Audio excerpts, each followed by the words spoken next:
Welcome, dear listeners, to another episode of In the Spotlight. Today, we will be debating whether or not there is a need for nuclear weapons. I am your host, Taha.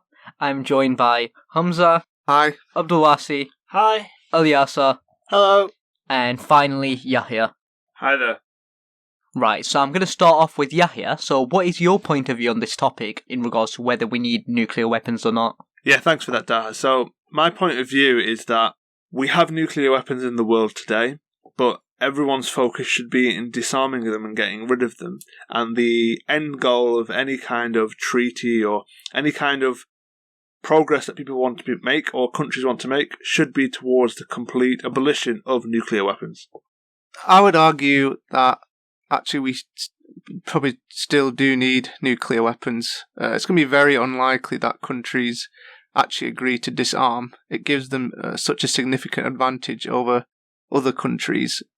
For instance, the great powers like the US, Russia, and I don't know whether they would want to give up that advantage or not. I think it's unrealistic to say, to call them to disarm when I don't think that's very likely. I guess it does give them an advantage, but you could just say that advantage is then created by nuclear weapons, and it makes a kind of never-ending circle of just arming and arming and arming. Was it not better to disarm completely and then say, okay, yeah, maybe the US has got a slight military advantage, but at least they don't have a weapon of mass destruction? I agree that, yes, we do need to aim for a unilateral kind of disarmament of nuclear weapons. I think we need to go to that stage where we're looking at a nuclear-free world. But the issue is not all people, not all states agree, and when they do agree, they don't agree on the timeline. So, even if we look at Britain, trying to lead the way in nuclear disarmament, if we get rid of nuclear weapons and no one else does, we've then lost that tactical advantage that we have by having those nuclear weapons. So I think, yes, we do need to, we should be working towards disarming, but the fact of the matter is not everyone's going to do it, and we need to find a way to do it where we're all gradually phasing out our nuclear weapons. Yeah, just to respond to, firstly, Hamza's point about the fact that because it's there in the world, then it's very unlikely. I think you have to also remember that we're not talking about a new innovation of the bow or the arrow or the sword or a new gun.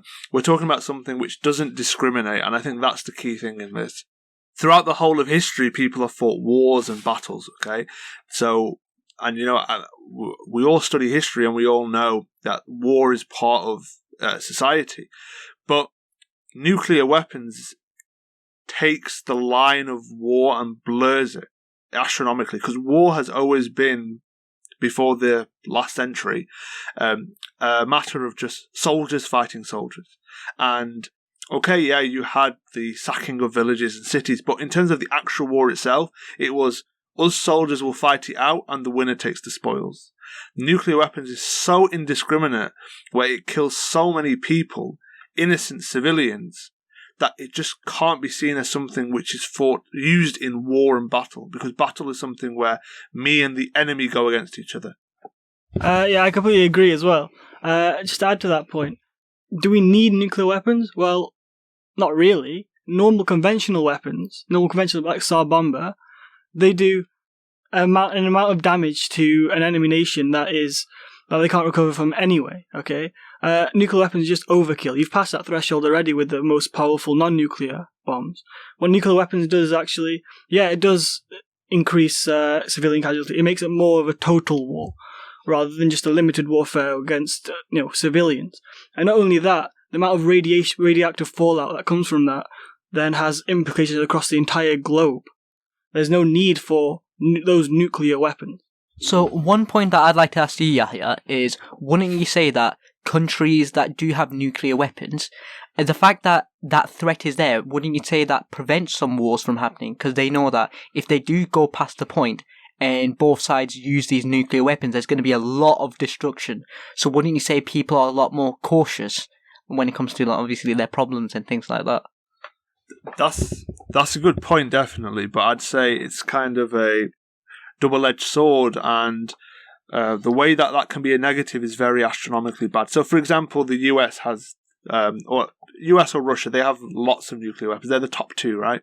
Okay, if you want to fight the US or Russia, it's very, very, they've got a great deterrent, aren't they? Yeah? But what if you want to fight them because they're oppressing you, or for your independence, or because they're going to ravage your land? Are we allowed to give them, are they allowed to have something which would just annihilate you in one moment? And I think that's the whole thing, where war was usually one where, okay, you train your soldiers, I'll train mine. If I have more, I'm going to beat you on the battlefield. And then after the battlefield, your people, your innocent people, your economy, your infrastructure, that becomes mine. Nuclear weapons it's indiscriminate. The war itself will actually destroy your economy and infrastructure. Look, I totally agree that obviously the use of nuclear weapons is abhorrent. I'd never want nuclear weapons to actually be used. But if we're arguing about the death toll and the destruction, and you're talking about modern warfare before the last century, well, why don't we get rid of air forces? Why don't we get rid of, missiles and other advanced technology that is not nuclear?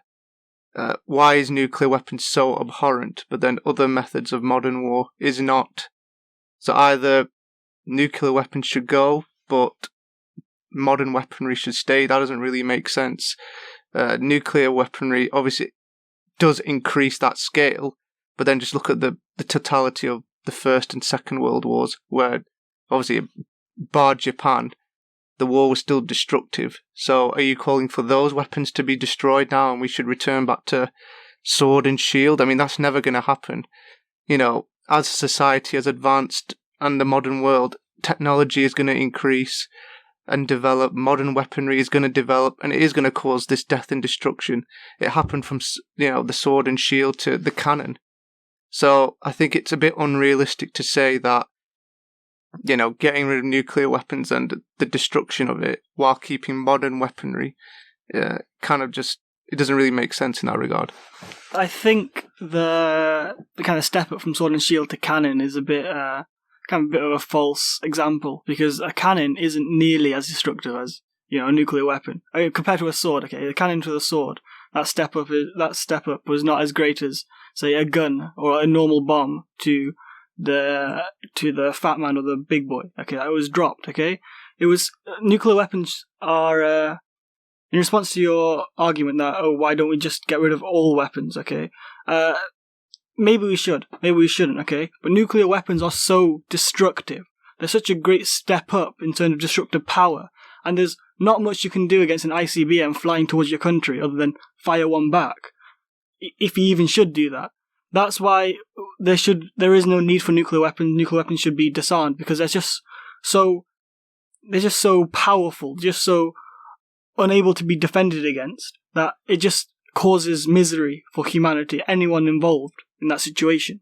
So Yahya, you talked about the use of nuclear weapons in conventional warfare. What's to stop if there's an attack? What's to stop a nation, a smaller nation, being completely obliterated by America if they were to launch nukes? Now, actually, there was a recently kind of in the last decade, a declassified report made by an independent review of the nuclear weapons in regards to the Vietnam War, and whether the use of nuclear weapons was tactically advantageous.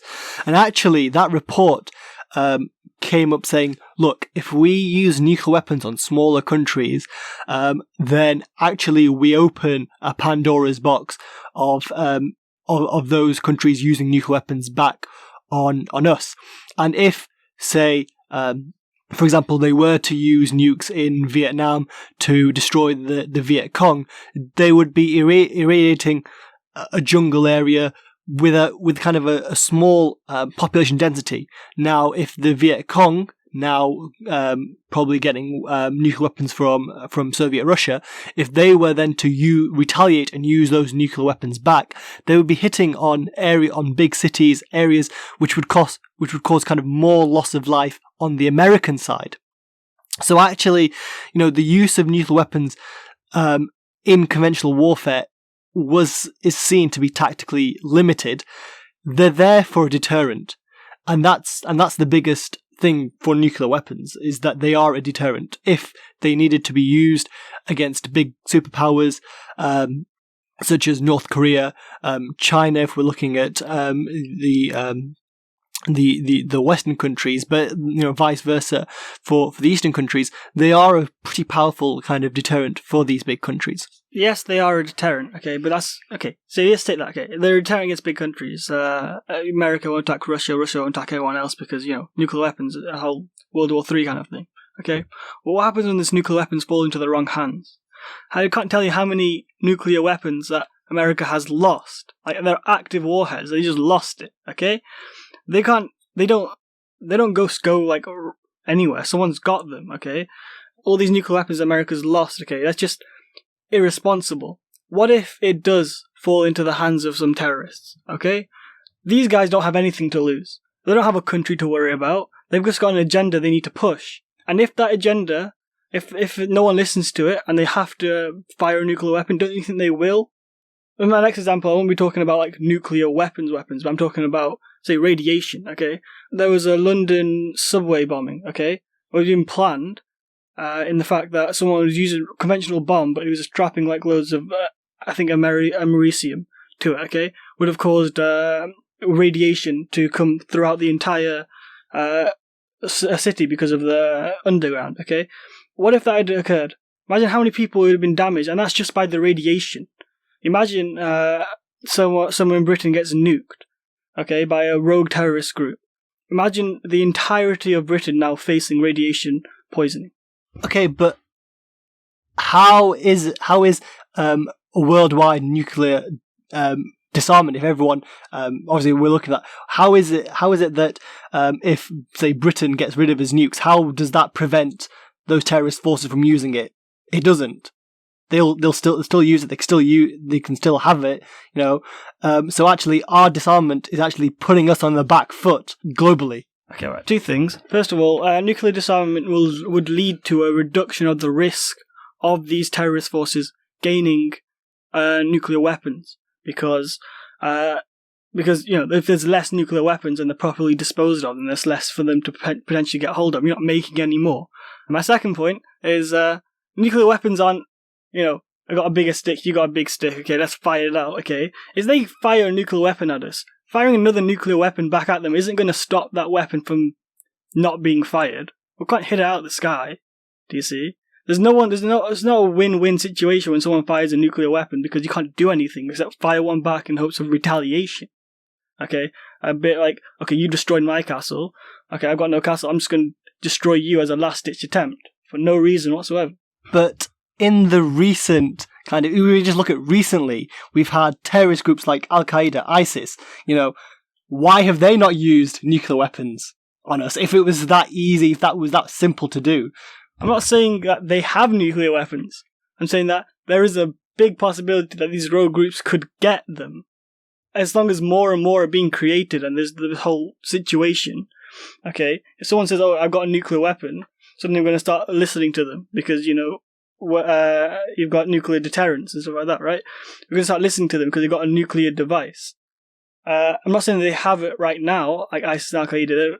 They might not have one, but what if in the future someone does? That's just too big of a risk to take. Yeah, just going back to your point, Al, I think, when you said about how nuclear weapons are deterrents, I think the only thing they're going to be a deterrent for to stop war is if every single country in the world had them. So if every single country had a nuclear weapon, then I suppose it would work as a deterrent. But the plausibility of that happening, I think, is very low. So then what I think the consequence is that nuclear weapons are just a deterrent so people don't attack the country who has them. So, for example, from 1945 onwards, okay, who's attacked the USA? Who's attacked Russia? Who's attacked the UK? But how many times, and we know of the wars which the US is running. We know of the wars where Russia went into Afghanistan. We know of the wars which UK and the arms deal which the UK does. But where's the retribution for those people? Where's the kind of justice against those people? There is none, because they have the nuclear weapons. So to say nuclear weapons is a deterrent, I think, is totally incorrect, because we see the genocides which are going on in the world right now. But people who don't have nuclear weapons, they're probably afraid to stand up for that, because the people who have them have such a massive, big stick, as we call them. So I think the idea that nuclear weapons have been a deterrent is false. They haven't stopped wars, and the fact, I think, is that they only increase the oppression in the world. So are you saying that if nuclear wars weren't invented, we wouldn't have the world wouldn't be in kind of a global crisis as we are in now? We wouldn't have all these wars. They would still happen even if we didn't, even if we didn't have nukes, right? So actually, to equate the fact that we have nukes to our current kind of global wars is a false, equity. No, you might have just misheard me. I didn't say that if we have nuclear weapons and nuclear weapons are the cause of wars happening. I said they don't act as a deterrent to war. So, because your point was that nuclear weapons are a deterrent. They aren't a deterrent. Massacres, murders, genocides, wars have still carried on after. My point being was the people who have the nuclear weapons don't seem to be attacked anymore. And so I said the only way how you'd correct that is if every single country in the world had a nuclear weapon, which obviously is not very plausible since we're trying to go for disarmament. Actually, it's very interesting that you say that, right? Someone remind me, why did the Iraq War start again? Well, it's because they thought that he may have nuclear weapons. So somehow, America, which has nuclear weapons, deems it, judge, jury, and execution on everyone else that does have nuclear weapons to not have them. It's a very hypocritical situation. Okay, but we can agree that the Iraq War, which, should still be under investigation for why it happened, may not have just been because we thought Saddam Hussein had nuclear weapons. But that kind of delves into the conspiracy theory side, which we don't want to enter. Yeah, look, I mean, I understand, you're saying countries that have nuclear weapons, there is no consequence for them, but let's look at the world before nuclear weapons. Who dominated the world? It was the strongest powers, and the strongest powers like America, Britain, France, Russia didn't have nuclear weapons, yet they still imposed their will. They weren't attacked. So I don't think them having nuclear weapons has really changed anything in that regard. They're still the biggest, the baddest, the most powerful. I think what nuclear weapons has done, it stopped a total war between them. Because when the great powers went to war, it caused so much death and destruction, as was the case in the First and Second World War. I think what nuclear weapons has done in some respect, it stopped terrible, destructive wars between the great powers, because that's where the greatest casualties are going to be. I mean, just to add to that point, there were so many instances during the Cold War period where, America and Russia could have taken their gloves off and caused an all-out war. The Cuban Missile Crisis, everyone knows about it, and how close we were to a nuclear war. But the fact that each side knew that if they were to launch a nuclear weapon, it would cause destruction for both sides, not just the enemy, capped how bad the Cold War actually was. Yeah, I think though the point that I get the point which Hamza, you were talking about with before the war, the top powers went at it and they caused the most casualties. I mean, I can agree to that to an extent, but I just don't think you're truly grasping. Yes. Okay, throughout the Cold War, Russia and America could have gone at war and they didn't. But that's not the point, the fact that they didn't go at war. The point is what happens if just for one day they decide to. If one day they decided to in 1945 or 1944, it didn't matter. I mean, maybe 20, 30,000 would be killed, and that's still a tragedy. But you still have to get together, you still have to find a piece of land, a piece of the air, the atmosphere, a piece of the sea to fight on. Whereas if America and Russia went at war, let's even get out of the great powers, because that was my point. If America decides to declare war on someone who can't defend themselves, for example, let's say Brazil If they drop one nuclear warhead in Rio de Janeiro, that is going to be more people affected probably than World War II, because there are millions of people living in there. Just one question that I'd like to ask is, generally when these like places they go to war, it's usually for land, for like the resources. So won't dropping a nuclear war on their land destroy everything and basically destroy everything that they're fighting for? What's the point of blowing up a place? Then you won't have any land or resources. No, you're absolutely right, okay. But the thing is that when people get into war, there's a lot of hatred involved, okay? There's a lot of anger, okay? There's a lot of bad feelings, okay? People don't think about why they need to do, okay? Why they need to attack a certain point, okay? They just think, I need to defeat the enemy, right? They attack, say the America attacking Brazil, okay? Say they wanted to gain control of the city, okay? Right? If they couldn't, and their last alternative was dropping a bomb, okay? Don't you think they would? Just to win? Usually, if you want to defeat an enemy, you go in with your troops, you set up your own government. I think using a nuclear weapon would kind of make that invalid. It'd kind of be pointless to use a nuclear weapon. Hamza, you've heard of Hiroshima and Nagasaki, right? Yeah, okay, but America wasn't going in to like send their troops. They were. It's not right what they did, but I think the logic they were using was to see its destruction. Nobody knew the effects of it at that point. But I think the main aim of it was to just stop the war, but they didn't know how destructive it was going to be. Well, okay, maybe you can make the argument that they didn't know the effects after Hiroshima, but they dropped 2 bombs. As Nagasaki as well, okay? But even then, right, that was still part of World War II. They wanted to end it, so what did they do? They attacked 2 civilian cities, okay? Maybe they had some factories in there. Maybe they had something contributing to the Japanese war effort. But all the civilians were just going about their daily lives, suddenly gone in a flash of light. Yeah, and what I'm about to say, I'm not criticising the reaction to it, but for example, when we heard about the Paris attacks, okay, look at the monumental kind of sadness and mourning, okay, and what was it? I think it's like hundreds of people died in the Paris attacks, which obviously is a great tragedy, and we all respect that. But where's the tragedy for Hiroshima every year, for Nagasaki?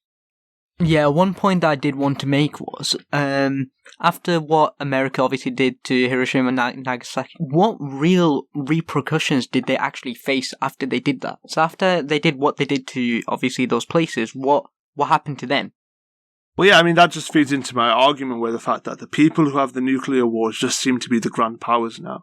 And it's not that nuclear war is a deterrent, it just makes you the master of the world now over the people who don't. Like you're rightly saying, Taha, that because America came out of World War II as the superpower of the world, everyone just shrugged their shoulders and said, oh, it's unfortunate. But like we said, 200 people get killed in Paris. It's a day of national mourning. And they're both worthy of mourning. But the point is, why wasn't America put on trial? Because of these nuclear wars. And because, I'll just reiterate one point. Because every country doesn't have a nuclear weapon, it just means the people who have the nuclear weapons are the new superpowers of the world. And because they've got such a destructive weapon, which can be used to cause untold destruction never seen before, you can't do anything about it. So in relation to, obviously, great powers having weapons that give them an advantage, recently we watched a documentary on Netflix about Ottoman when they took Constantinople. So how did the Ottomans take that city where nobody else was able to in 1,000 years? They used technology, destructive technology like cannons, which gave them that advantage so that they were able to take that city. And obviously, by them doing that, it made them a superpower. Obviously, it's not as destructive as a nuclear weapon, but do you agree in that case that, the Ottomans using a destructive weapon like the cannon was justified in taking Constantinople? I'm not saying nuclear weapons is justifiable, but the bigger, greater power is always going to want to increase their military arsenal so they have their advantage. That's just human nature. I don't think that's ever going to change. No, yeah. That's a good example, but I think, once again, I'll answer your example about the Ottomans, but I think the analogy is slightly awful. Like, the cannon to the and you said it yourself, the cannon to the nuclear weapon is no comparison at all, because we're arguing here about a weapon which doesn't discriminate between those on the battlefield and those that not. Now, when the Ottomans developed the cannon and brought it to the wall of Constantinople and used it to break it down, yes, okay, you have to admit there were civilians inside Constantinople who would have been affected by it, okay? But like I said, that's a debate we can have another day whether the cannon was allowed or not, but it's just nowhere near the same scale, because when the Ottomans employed that cannon, it's on a focused point where they're using it on their enemy and on their enemy alone. Unfortunately, yeah, and it's a great try. Obviously, civilians are caught up on that who are living in Constantinople. I agree with you. But it's just used on your enemy. You cannot get a nuclear weapon and say, I'm just going to use it on my enemy. It's literally impossible. Okay, but we all agree that the use of nuclear weapons, in warfare is devastating, is morally, unethical. It's not morally sound. But we still haven't heard good enough reasons for saying why, how we can unilaterally all countries disarm. They just won't. Even if we say, yeah, Britain will disarm, even if somehow America agrees to disarm, do you think Russia's going to disarm? Do you think North Korea are going to disarm? Okay, yeah, I see your point then. Okay, yeah, these are proud countries. How are they going to give up their advantage, right? But we can take steps towards it. I don't see nuclear weapons being as condemned as other WMD, weapons of mass destruction, such as chemical gases, okay? You start creating them, everyone's going to have a big problem with you, okay? I'm glad you brought up chemical weapons, because chemical weapons are banned, and yet we still have people who use them in warfare. In the Syrian civil war, there is evidence, even though even though the government denies it, there's evidence of the government using chemical weapons. Right? They are possibly the next step below nuclear weapons in terms of atrocities and destruction. We have banned the use of chemical weapons in warfare, and yet they're still being used. Chemical weapons are much easier to make than a nuclear warhead. Yeah, it's much easier to make. Okay? You get a team of scientists who make a bunch of, say, sarin gas or whatever, okay, in a laboratory, okay? You can't do the same with the nuclear weapons if you don't have already the capability of making it. If a government decides to dismantle their, weapons laboratories, okay, there's not much a terrorist can do to remake one without getting so much more attention from everyone else. Right, so I think the point that Al is trying to make is that, so chemical weapons are something that's banned and that you're not supposed to do, right? However, people are still using them, so people are going against the rules. So if we ban nuclear weapons and we all went to disarm them, wouldn't you say that there will be people that are breaking the rules? Yeah, but I think there's a big difference here, which is that, for example, when people heard about chemical weapons being used in Syria, worldwide there was a condemnation. There was a general reaction that this is wrong, it should not have been done. Now, obviously, we can't legislate for the fact that people break the rules. People break the rules and people will continue to break the rules. But like Abdulwasi was saying, and which what we're trying to say is, yeah, it's going to be very difficult, and we're under no delusions here or illusion that getting everyone to disarm is very difficult, but you can take a step. Yeah. So, for example, like Latin America, I remember they signed a peace treaty where everyone said that we won't make one. I remember when the Soviet Union got broken up, Bulgaria and I think Ukraine they handed over their nuclear warheads to the Soviet Union and said, here, disarm it. So to say it's impossible, I think is incorrect. To say it's hard, I think it definitely will be hard. But I think you can take steps, a gradual reduction in nuclear weapons where everyone must have done by a certain time or date that this is how much you have to have done. I think you can at least start with something practical, but to say that they're necessary and so these are the good things they do in the world, I think is just really missing the point of how we're going to get out of this.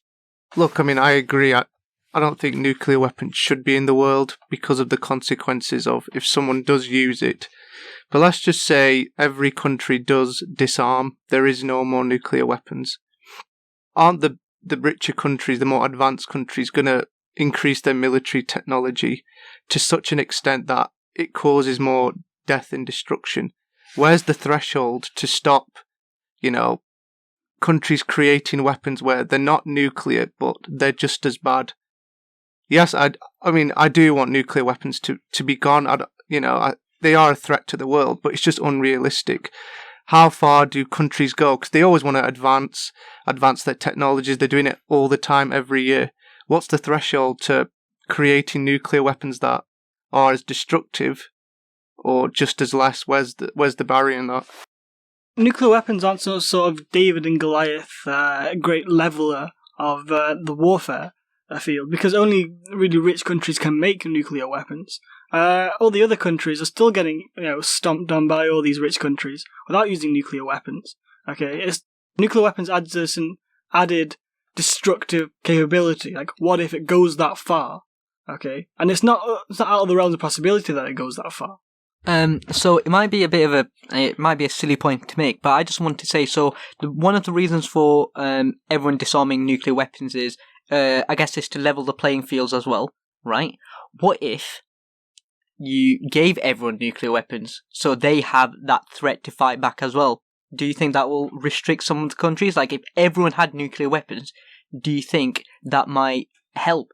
And I think giving everyone nuclear weapons is a little bit more realistic than having everyone take away nuclear weapons. No, yeah, that was my point in the beginning. Yeah, no, definitely. Because I was saying, if you want it to be a true deterrent, everyone has to have it. Because it means if you attack me, well, guess what, boy? I've got one as well. But for example, if a big country picks on a small country and that small country doesn't have it, they have nothing to threaten you with. And because it's such a big discriminator, you can't even fight back. So, for example, when Hamza used the example of the Ottoman Empire, yeah, they went and they had these massive cannons, but Constantinople, the Byzantines, they put up a big and, passionate fight right till the end, and the Ottomans almost didn't win it. Because it wasn't such a big discriminator where it could wipe you out. They still had to fight and work for it, the Ottomans. Just had better technology. So yeah, I agree that you have to have everyone having this nuclear weapon for it to work as a deterrent.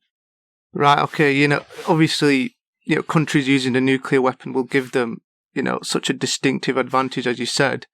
But if we look at since 1945 in Hiroshima, which countries have actually used nuclear weapons? They haven't. The great powers like America, Russia, whatnot, have still invaded, imposed their will on others without the use of nuclear weapons.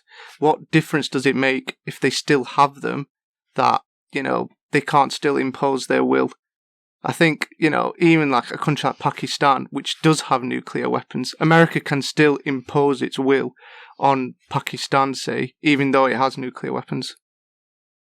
Just to respond to the moderator's point about some people got nuclear weapons. What if you gave everyone? Well, if you have a room full of people and half of them have got guns, you don't choose to give everyone else guns. Okay, you'd look to take the guns away from everyone, because eventually there's going to be a shootout. So my point was that it'd be more realistic to give everyone. So do you think? So if there was a room where half the people had guns, do you think it's more realistic to tell those people with guns to give them away, or do you think it's more realistic to give the other half who don't have guns? So, I mean, guys, are you saying that if everyone had a nuclear weapon, that would stop war? I don't think it would. If we look at like the example of Pakistan and India, they both have nuclear weapons, yet they've still gone to war. They've still had territorial disputes. Recently, India and China have had territorial disputes, despite them both having nuclear weapons. I don't think war's ever going to end, despite, countries having nuclear weapons. And, I mean, to add to that point, if we get rid of nuclear weapons entirely, right, we've opened the Pandora's box of technology that is the use of nuclear weapons anyway. And, when we've got a growing climate crisis in terms of where we're going to get our energy from, nuclear power looks like it's the only way forward, sustainable way forward. And so if we're going to try to combat that, we're going to have to dabble in nuclear technology already. It's only a few steps up from nuclear technology to nuclear weapons. So to say actually it's harder to get hold of nuclear weapons if we entirely disarmed is not true, because we're going to need that nuclear technology now is out there. It doesn't take a genius to be able to change the kind of nuclear technology from nuclear energy to making it into a nuclear weapon. Just to respond to that, I think no one here, I think me and Abdul, we're not arguing saying nuclear technology should go. Obviously, it's there and it's always going to stay there. It's that if you heavily regulate it, you can stop it being made into a weapon, like, for example, how Latin America has. And that's been quite successful at it, where they all got together and they said, no one is making a nuclear weapon here. And they all did it. They still don't have it. But obviously, that would then get first... That would be conditional for the other countries which do have it, is getting to the position where no one has it first, and then you can strike those kind of deals. But also to then respond to the point where you say, well, has America used it or not? Well, they haven't used it, so look, it doesn't. Well, let's be real. Has America ever really needed to? Like, do you know what I mean? Has Russia ever needed to use a nuclear weapon? No. Because they've got so many nuclear weapons, you can probably blow the world up like 10 times over. Why is anyone ever going to challenge them? So I think that's a bit of a mute point to say, oh, well, they haven't used it, so look, it's not really that bad. No, well, because they haven't needed to. And if they do need to, like, for example, we saw in World War II, you will see what they will do, because don't think these people are your friends and we're just going to use it as a deterrent. They have it for a reason, because if you do something and push them to breaking point, they will use it. I'll just say, like, a final point. Obviously, you're talking about these great powers having them so no one can challenge them. Well, let's say these great powers don't have them. Do you think war would ever stop? It wouldn't. I think what nuclear weapons have done is, like, we've raised initially, it's added that deterrent, which has kind of stopped total war and world war. Right, so I think the point being made was not nuclear weapons is stopping. Like, we didn't say that if nuclear weapons didn't exist, war wouldn't exist. It's saying that if these nuclear weapons were used, the destruction would be a lot more. So we know that wars will carry on, that's just nature, but if the use of nuclear weapons would just make everything just 100 times worse. Just want to say brilliant discussion. Just before we wrap this up, just want to ask a final comment from everyone. So starting off with Hamza. Look, I agree that nuclear weapons should never be used, but I think it's a bit unrealistic to say that countries are going to get rid of them. I'd like for that to happen, and the fact that it takes out the possibility of them ever being used, but I think it's unrealistic that great powers would ever get rid of their advantage like that. I don't think there is a need for nuclear weapons. I think the world as a whole needs to take steps to start disarming. One other thing about nuclear weapons is the great civilian cost. That it just brings everyone into this giant total war. Japan's still got horrific national memories about this sort of thing. People in Marshall Islands are catching radioactive fallout on their tongues because they think it's snowflakes. Okay, I can't see how you could look at these case studies and think, no, we allow nuclear weapons to exist.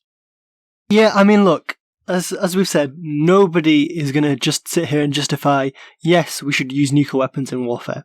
But, the fact that we can't get everyone to disarm straight away, that's going to take a long, long time. It's not saying we shouldn't work towards it. Yes, we should.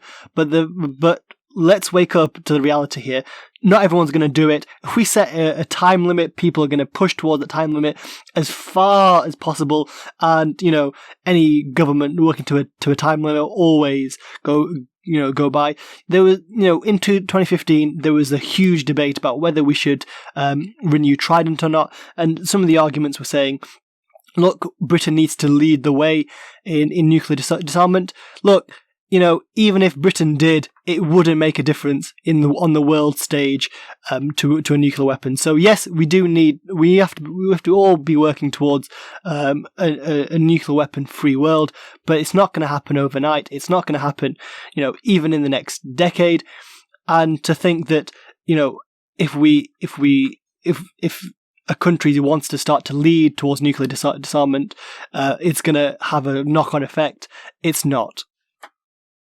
I'd just finalise by saying that there was one thing in the world which was more widespread than nuclear weapons, and that's managed to be eradicated technically, which is slavery. If you go to someone in the 18th century and say, oh look, in 150 years, slavery will be illegal everywhere, and maybe in 200 years, no one really practices slavery. They'd have laughed at you if you went onto the plantations of America. So I think you need to think big, and no one's saying it's not going to be hard. It's going to be very, very hard to get people to give it up. But if you set deadlines, if you try and pressure people, if you try and keep it up, if you try and give good propaganda, good information about it, I think you can, at the end of the day, in the certain future, maybe not immediate, but maybe sometime in the future, we can have nuclear weapons gone from the world.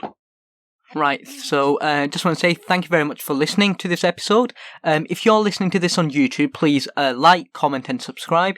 If you're listening on any other platform, please like and share as appropriate. I was your host Taha, and I look forward to joining you in the future for more conversations in the spotlight.